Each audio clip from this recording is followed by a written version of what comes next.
bitch alert. The bitches is on fake. Oh, okay. The bitches all mad because bitches they ain't paid. And that's on the motherfucking mob, bitch.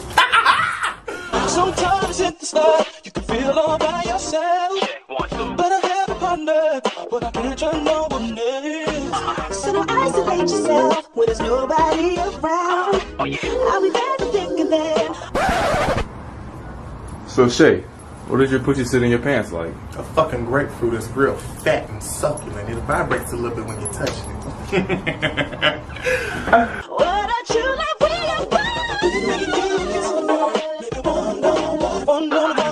can't nobody break this bond. You're one on one. Now we're having fun.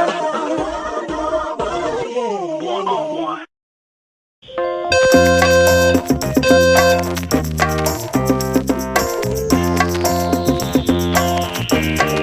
This motherfucker popping back at y'all in the motherfucking YouTube video.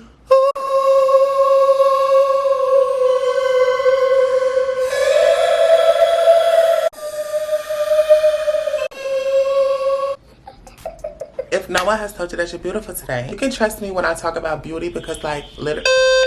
Shut the Come back. Whoa. Hopefully you're feeling as beautiful as I am. But if no one's told you that you are, I want to tell you that you are. It's Juneteenth when this goes up. So I guess that's why I pulled out my civil rights curl. Let me sum this up because a lot of you don't know what Juneteenth really is. Sit back, relax, get your snacks, tell your boyfriend, tell your sister, tell your girlfriend, and tell your history teacher that you're gonna call them back because I'm the real historian. No, this ain't gonna be no free stuff. Well, I know the trade was happy back in the day when they came and freed the slaves. It's like I was saying, I know the trade was happy back in the day when they came and told the folks down in Texas that you're really free. Texas trade got happy. Free to be DL in private today. Ain't that a damn shame? The hell we done came from as a nation. You know, Juneteenth, and I know I have people that love me of every color, creed, walk, and nationality. I'm international, and I love you. So you know my heart. I shouldn't be hearing nothing from no Africans and no Caribbeans on Juneteenth. This country, they did black folks wrong. See, if your mama was born in another country, you don't know the struggle. If your mama was born in America, say me. If her mama was born in America, say me. Her mama? Yeah, we go back. So for those babies, this. While I was a Georgia Negro back in the day, I would have been a Georgia Negro, honey. We got freed on time. And I'm so glad that the girls down in Texas got the call. I want to say this. You know, this country, you know, there's this savior complex. I personally think the whole idea of Juneteenth as a holiday is just complete and utter bullshit. I don't know what that's supposed to do. Biden, you could have cut a lot of other shit to make life easier for a Negro, but signing that pen is really quick.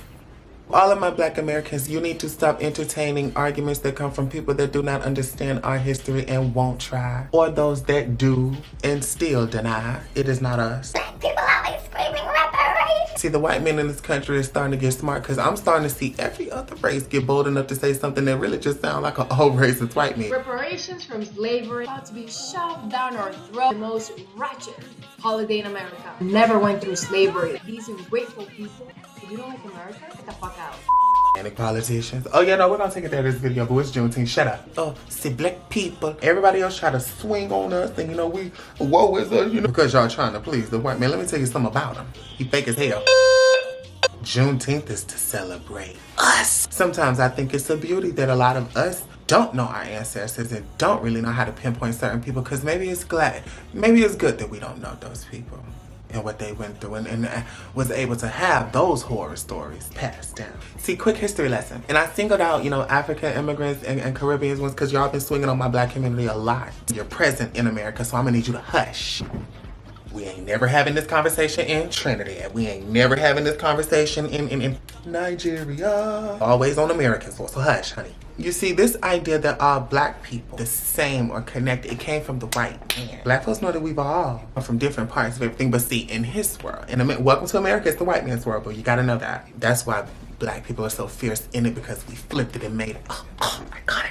Nowhere else in the world. See, on Juneteenth, it ain't about nobody else that ain't black. So that's why I'm on y'all too. You know, there can't nobody else that ain't don't share it at all. I mean, it's not it. Girl, they did us. Okay, I'm proud to be a Black American. You know, a lot of people that are outside of this thing love to get on us about us not knowing where we come from and stuff like that. You know, that's a really soft topic for a lot of Black Americans. Like, literally, it was a lot of stuff put in place to make it to where we would never. So even that, on top of that, it's like, do the research, try to like, literally, girl. Juneteenth. I want it, instead of it being, you know, some kind of like blessing from a white president that we should be thankful for. You know, it's been something else. But I want it to mean something else too this year.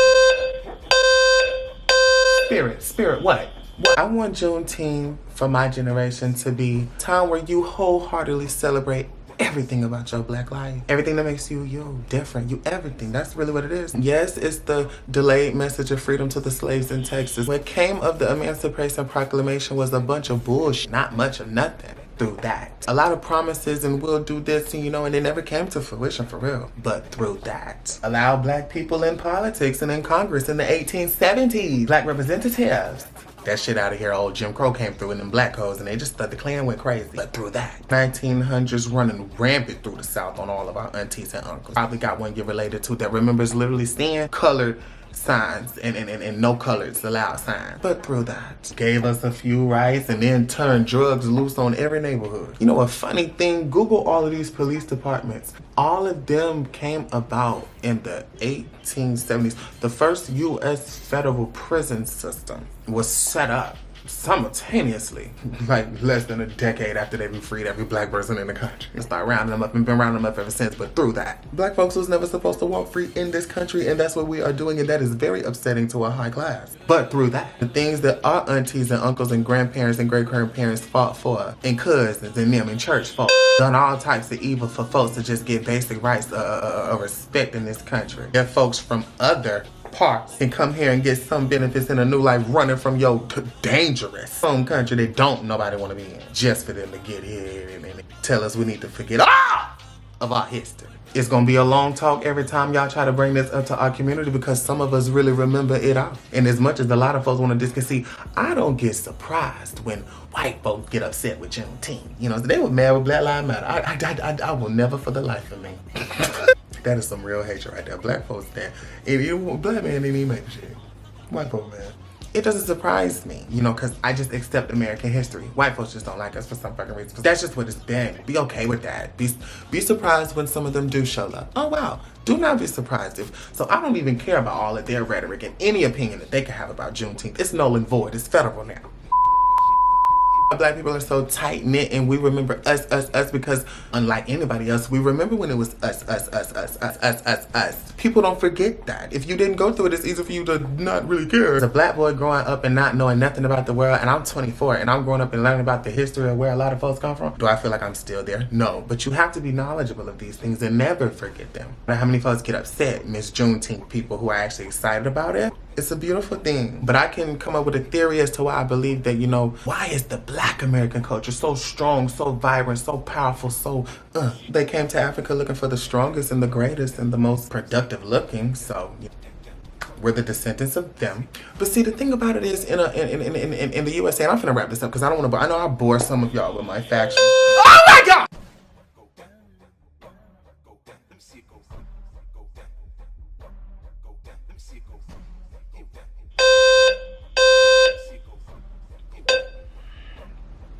Idiot, like, what are y'all doing? Like, what are y'all doing? Like, what are y'all doing? If it worked, what are you testing? Like, what? This has been going, girl. Like, girl, the email said, yesterday. Today was the beeping, girl. And they beeping today. They beeping today, girl. They read me night and day for my smoke detector in Atlanta, girl. Beep, beep.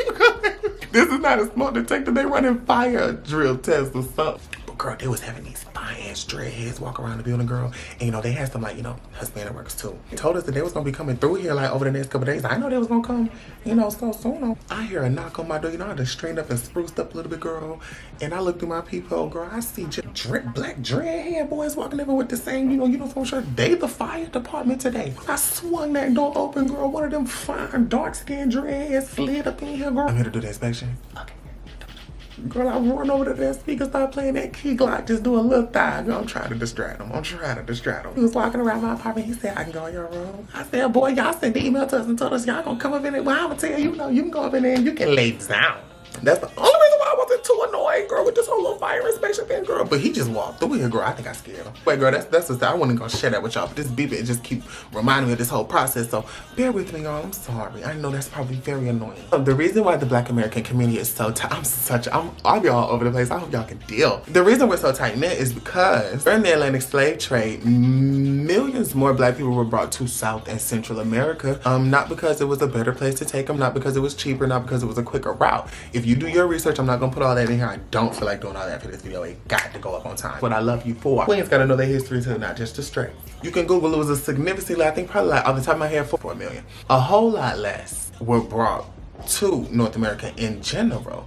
Now, America, we know her for big business, big capital. She loves getting a bang for her buck. And so, in essence, it allowed the Africans that were coming to America to not necessarily, oh, and this is very sick and twisted, but hey, okay, really have a more decent life. And listen, the bar for decent is so low with this whole topic of Black history. They weren't that damn decent. But in comparison to what I'm about to tell you, decent as in the United States, our ancestors, due to the white man's greed and belief that, if we allow them to reproduce and just don't take them all out and exterminate them, we could probably make money off of their kids and grandkids and great-grandkids, whip them all up. See, down in the Caribbean, down in South America, work you to death. They had to bring more and more people in because the people that they were bringing in, honey, there was no break. There was no take care of you. There was no cabin. There was no... And so, see, that's what sick white people today try to, when they say they were happier back then, they were taking care of no health.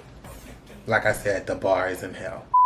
But see, in the Caribbean, and in South America, they were so terrible on the Black body. They worked it until muscles tore. Do you know how? Y'all ever tore your ACL? But do you tear muscle? Do you know how hard you have to be extenuating? Oh, I'm tongue-tied. You know what I'm trying to say? How much exertion you have to do that? They worked those people until they dropped and then they brought more. We can just bring more. So there's no time for culture to develop in its own original form or setting. You're constantly bringing people from the motherland. So that's why even to Black Americans today, as me, I look at the Caribbean and South America as like a whole different type of Black people because it just seems more rich and more Brazilians go crazy. Black ones, they beautiful. I looked at them. But I be thinking like, why are they like that? And they're like, no, a lot of us up here in America, like we kind of have a certain way, but the traditions of all of our African ancestors, because we all have some, were way more saved because more and more people were coming over. So whereas in America, after a while, somebody's mama, was born in the USA and grandmama was born in the USA, and you got to go back some far to get them in Africa. Down in South America, they weren't, reproducing. They were just being replaced. Brazil, outside of Africa, has the largest Black population in the world. It's not because Black people left Brazil, honey. They did them dirty down on them sugarcane fields. Cotton in America, sugarcane down south. I said all that to say, we were able to, develop or learn their ways, learn the game or the American game or whatever this thing, or figure out something because we were just living long enough. Not because they valued our lives, because they value what our lives could produce for their pocket. We all have ancestors that were done horrible, okay? That's the shared trauma bonding, eh? But it's up to you to decide which one is sicker. The people that, came over and didn't live long enough, or the people that, you were brought over and you were kind of worked into the white family. Like, you're a part of us. You're an extension of us. We love you. Nemo. You're just forced to be this character, this iconic figure. Should have never had access to our grandmothers.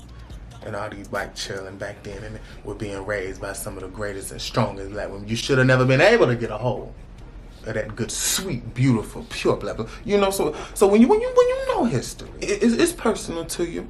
Because in that span of the Black Lives Matter et al. Back then, no and yes. No in the sense of if it can't produce too much work, then no. You don't care about it. Take it out. You're too roady. You're too rowdy. You're too rebel. No. But oh, what a hot commodity the Black body was. Oh, this is all on Juneteenth. I'm just scrambling. The point I'm trying to make is Black Americans, we have a sense of survival and endurance and that nobody else technically out of our situation was given the opportunity to have. It was kind of only an American thing because they were so greedy. The greed ended up working against them. We got our freedom. Then we just act like whatever was going on pre-freedom and whatever they were legally able to get away, it just never happened, right? That's what Black people have the problem with. It's like, it didn't never just happen because it wasn't y'all family members. And when y'all, you know what I'm saying, y'all families, y'all go back too far. Y'all gonna go straight to Africa because y'all wasn't living long down there. Like, they was really doing y'all bodies bad. I'm saying that they wasn't doing ours bad here, but like, girl, they just let us live through it and see it longer. Like, we're gonna let you live a whole lifetime watching your life be swiped away and swindled away. And like, it's so sick. It's just, the whole thing is sick. But joy in it is that we still here. We got strong Black women today. We got strong Black men today. We got Black folks today putting money in their pocket. We got Black folks feeding themselves. We got young Black bosses in this generation. Bosses younger than me. That shit is so cool to me. It's looking so beautiful. So all of the beauty is in the struggle because you can't take the struggle away. If you try to take the struggle away, then you hate the journey. You can't hate the journey because it's life, honey. Life is going to have a path that's going to be good, that's going to be bad. You just better thank God every day that we on this side of the timeline and I can have this voice I can about these topics because Lord knows they would have did me dirty back in the old days. People feel like Black people are always crying about something and feel like they were done wrong. No, there's a psychologist out there that can really break down, like, you know, like in relationships and marriages, like abusers and stuff, like on that. We got to minimize it for some people to get stuff, you know, how sometimes the abuser will abuse you and then these people with degrees have said this, you know, they'll just say like, oh, I didn't really do nothing. Oh, it wasn't like, oh, get over it. Or you know, to try to take away any emotion that you genuinely may have in response to their abuse. But because they're an abuser, your emotions were never valid to them. They have to be valid to you. So collectively, if people want to just act like nothing, that's a clear sign of either the actual abuser speaking or the people who want to piggyback the abuser because they feel like y'all all Black to them. Y'all all brown. You get you a funny talking Indian person to come up and get to talking about Black folks need to hush this and that. And girl, they'll never let you lead this. Girl, I'm getting busted. Girl, let's go. Happy Juneteenth! Love yourself. I speak to Black Americans, but I speak to people with melanin worldwide. This world hates us. But we were the first to walk the earth. That's why, okay? Nobody did it like nobody came here before us. We are the greatest people on the face of this planet. And if you don't understand that, you need to take a look around. Look at how many systems were set up in place to try to keep our people worldwide down. You gotta understand, we have entire nations that have gotten together at round tables just to keep a certain people on this planet down. Now, the present state of certain things, yeah, it's a effect of history. It's never no current feeling on the inside, next generation. But I want y'all to peep just how much is done on a daily and has been done for so long to ensure that a certain type of person that walks the planet would never feel beautiful. Juneteenth is a cute thing, but it's bigger than that. You better love your Black. You better never feel bad about it. You better understand that as a Black American and a descendant of, whether you want to be knowledgeable of the history of this country, you are going to be a product of it until you learn it and can step out of it and change it for the better. But if you don't want to learn it, you're going to be a part of it for the worse. Black people built this country. White folks' name was just on the check. But love yourself and be yourself unapologetically. Remember to carry yourself like royalty. I don't mean to offend anyone. I speak true. These folks gonna respect you. Until next time.